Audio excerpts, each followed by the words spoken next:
আপনারা জানেন 13 তারিখ আগামী পরশুদিন আমরা ডেকেছি ঢাকা অবরোধ।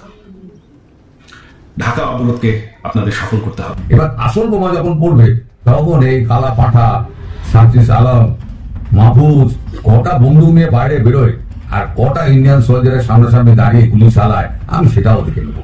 ভারত বুঝিয়ে দিচ্ছে যে কোনো দিন, যে কোনো সময়, যে কোনো টাইমে আপনাদের উপরে আঘাত।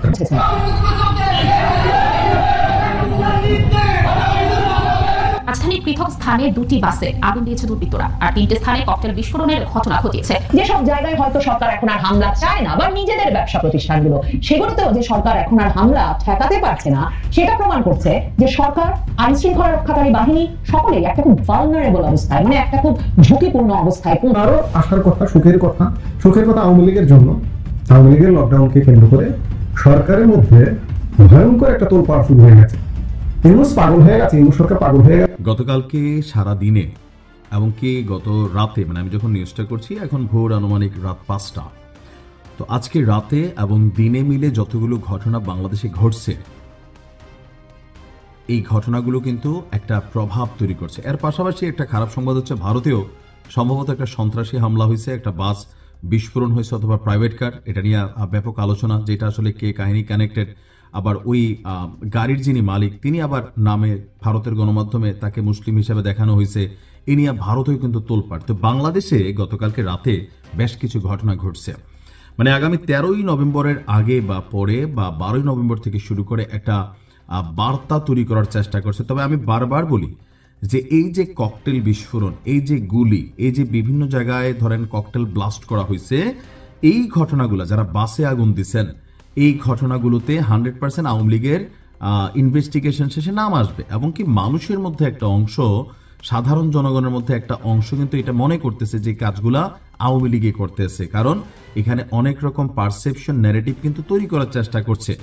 এখন এই ন্যারেটিভটা যে বাসে আগুন দিচ্ছে বা বিভিন্ন জায়গায় ককটেল বিস্ফোরণ করছে, গ্রামীণ ব্যাংকের সামনে গতকালকে এনসিপির অফিসের সামনে যেই দুজন ককটেল বিস্ফোরণ করতে এসে একজন ধরা গেছে, তার পরিচয় ছাত্রলীগের সাথে কানেক্ট হয়ে গেছে বা ছাত্রলীগের কর্মী ঢাকার বাহির থেকে সেই ঘটনা ঘটাইছে। আমি বরাবরই বলি যে আওয়ামী লীগকে ধৈর্য ধারণ করতে হবে, আওয়ামী লীগকে চরিত্র পরিবর্তন করতে হবে। হুমকি ধামকির রাজনীতি, বিএনপির অনেকেও এটার সাথে কানেক্ট হচ্ছেন, আওয়ামী লীগকে দেখে শিক্ষা হয় নাই, সামনে হয়ে যাবে, এটা কিন্তু বাস্তব, মনে রাখেন। আগের দিন কিন্তু আস্তে আস্তে শেষ হয়ে যাচ্ছে। সো আওয়ামী লীগ যদি এখনো মনে করেন হুমকি ধামকি ডর ভয় দেখাইয়া এরকম কোনো কর্মকাণ্ড করবেন 13ই নভেম্বর, নাশকতা টাইপ বা সহিংস কোন রকম অ্যাক্টিভিটিস, এটা আপনাদেরকে ডিস্টারবেন্স করবে। ইভেন আজকে সহ আমি আমার এলাকায়ও দেখছি দীর্ঘদিন যাবৎ যাদের বিরুদ্ধে হয়তো মামলা ছিল বা মামলা ছিল না, গ্রেপ্তার হয় নাই, কিন্তু তাদেরকে কিন্তু এখন গ্রেপ্তার করা হচ্ছে। কেন? 13ই নভেম্বরকে সরকার সিরিয়াস নিচ্ছে। আর এখানে অনেক ভালো ভালো মানুষও বুঝা না বুঝা ফেসবুক স্ট্যাটাস দিয়া তারা কিন্তু গ্রেপ্তার হয়ে যাচ্ছেন 13 নভেম্বর ইস্যুতে।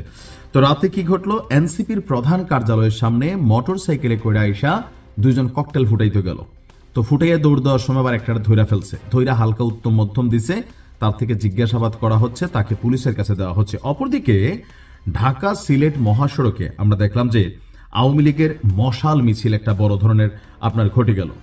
এরপরে আমরা দেখলাম বেতার অফিস যেটা, সেটার সামনে ককটেল বিস্ফোরণ ঘটলো সন্ধ্যার পর আবার। তারপরে হচ্ছে আপনার উপদেষ্টা ফরিদা আপার, সম্ভবত তিনি স্বাস্থ্য উপদেষ্টা, ওনার যে ব্যবসা প্রতিষ্ঠান আছে ফরহাদ মাজারের স্ত্রী, তো ওনার ব্যবসা প্রতিষ্ঠানের সামনেও আপনার ককটেল বিস্ফোরণ করা হলো। তো এইরকম বেশ কিছু অ্যাক্টিভিটিস কিন্তু গতকালকে রাতে হয়েছে। এমনকি পুলিশও পাল্লা দিয়ে সারা বাংলাদেশে রাত থেকে নিরাপত্তা জোরদার করছে, বিশেষ করে কেপিএ, যেগুলা বাংলাদেশের খুবই গুরুত্বপূর্ণ সরকারি স্থাপনা, সেগুলোতে বিশেষ নিরাপত্তা জোরদার করা হয়েছে। সেনাবাহিনীর টহল বৃদ্ধি করা হয়েছে, গোয়েন্দা সংস্থার নজরদারি বৃদ্ধি করা হয়েছে। এবং আওয়ামী লীগের যারা কেন্দ্রীয় লেভেল অথবা জেলা পর্যায়ে, গ্রাম পর্যায়ে, আবারও বলি কিন্তু আপনাদের বিরুদ্ধে তথ্য নেওয়া হচ্ছে। আপনারা যারাই যে কোনো অ্যাক্টিভিটিস করতেছেন, সোশ্যাল মিডিয়া ট্র্যাক করা হচ্ছে, হোয়াটসঅ্যাপ ট্র্যাক করা হচ্ছে, সামহাও আপনি লোকালি এলাকায় বসে কোনো কথা বলতেছেন, সেখান থেকেও তথ্য চলে যাচ্ছে। অর্থাৎ 13ই নভেম্বরকে ঘিরে যারাই যে কোনো ধরনের প্রস্তুতি নিচ্ছেন, আপনাদের বিরুদ্ধে কিন্তু সরকার শক্ত অবস্থানে যাবে। এর পাশাপাশি বিএনপি থেকে, জামাত ইসলাম থেকে 8টা দল আরো যারা আছেন, এমনকি ইনকিলাব মঞ্চ, যে যার মতো করে সবাই বাস টাস নিয়ে কিন্তু 12-13 তারিখ নামবে। আপনাদের জন্য খুবই নেগেটিভ হবে। আগেও বুঝাইছি, এখনো বুঝাই, রাজনীতি করতে হবে মানুষের অন্তর জয় করে। আপনি একটা অংশকে পাবেন, হুমকি ধামকি এগুলাতে আপনাকে সাপোর্টিং করা বা প্রতিশোধের নেশাতে অনেকে এখন নিমত্ত আছেন যে হ্যাঁ সরকার পতনের পর ভাই আমি তো কোনো অন্যায় করি নাই, আমার বাড়িটা ভেঙে দিছে বা আমার প্রতিষ্ঠানে ডিস্টার্ব করছে, অথবা আমার ব্যবসা প্রতিষ্ঠানে আমাকে চাঁদা দিতে হচ্ছে, আমার একটা মিথ্যা মামলা দিয়ে দিছে। প্রকৃতি সবার বিচার করে, সময় সবার বিচার করে। আজ হোক কাল আপনি যদি নির্দোষ হয়ে থাকেন, আপনি যদি মজলুম হয়ে থাকেন, আপনার বিচার হবে, মানে আপনি বিচার পাবেন। তবে এমন কোনো কর্মকাণ্ড করা যাবে না যেটা রাষ্ট্রকে দেশকে অস্থিতিশীল করবে আর আপনার কোনো ভুলের জন্য বাকিরা ভোগান্তিতে পোহাবে। কারণ বাংলাদেশ আওয়ামী লীগের ততদিন পতন হয় নাই যতদিন বিএনপি জামাত একা একা আন্দোলন করছে, পারে নাই, যেদিন জনগণ মাঠে নেমে আসছে। সুতরাং ডক্টর ইউনূসের পতন করবেন বা ভবিষ্যতে বিএনপির পতন করবেন, রাজনৈতিক দল হিসাবে এটা পারবেন না। বাংলাদেশ একটু কিন্তু বদলাই গেছে, এটা বদলাই গেছে।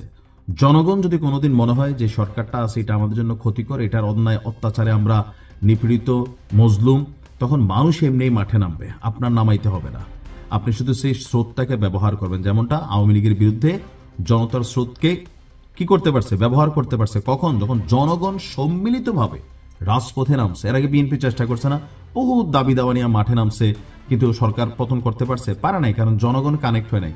জামাত চেষ্টা করছে না, করছে, কিন্তু জনগণকে কানেক্ট করতে পারছে? পারে নাই।